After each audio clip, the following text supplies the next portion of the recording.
Uh, I think it's to be engaged. It's to sort of move from the step of watching to participating. And I think the exciting thing these days is there's more ways to do that.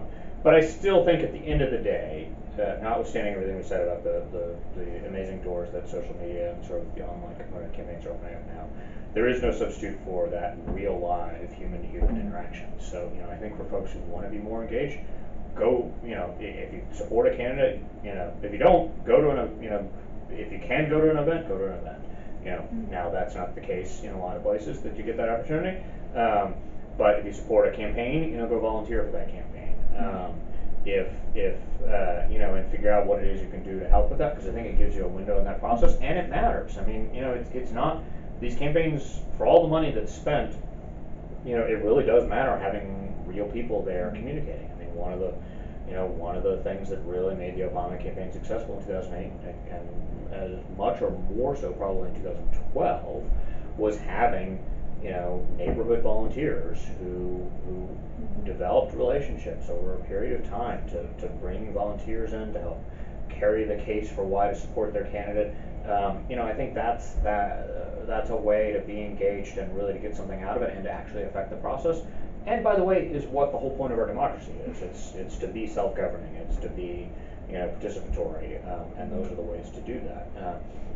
For folks who don't have those opportunities by virtue of geography or a particular campaign. For one thing, there's always somebody running for something somewhere close to you. And I'm a believer in the idea. You reach out at the closest point of impact. The presidential campaign gets so much of the headlines, right? But most Americans, the elected office that has as much impact on their life may be the one that's not far down the street. It's the state representative who votes on state legislation that affects their kids' schools and their a lot of things in their neighborhood. I mean, it's their city council that is zoning their neighborhood and figuring out what their water pipe system might be. It's their mayor. So there's a lot of it is there's something about living in a state where the presidential campaign doesn't really engage. That you're missing that ability, yes, but you're not missing the ability to engage in stuff that's going to affect your life and the life of your community. And I think those opportunities are there for everybody, and it is about taking them and reaching out and being a part of it, because that's how it gets better.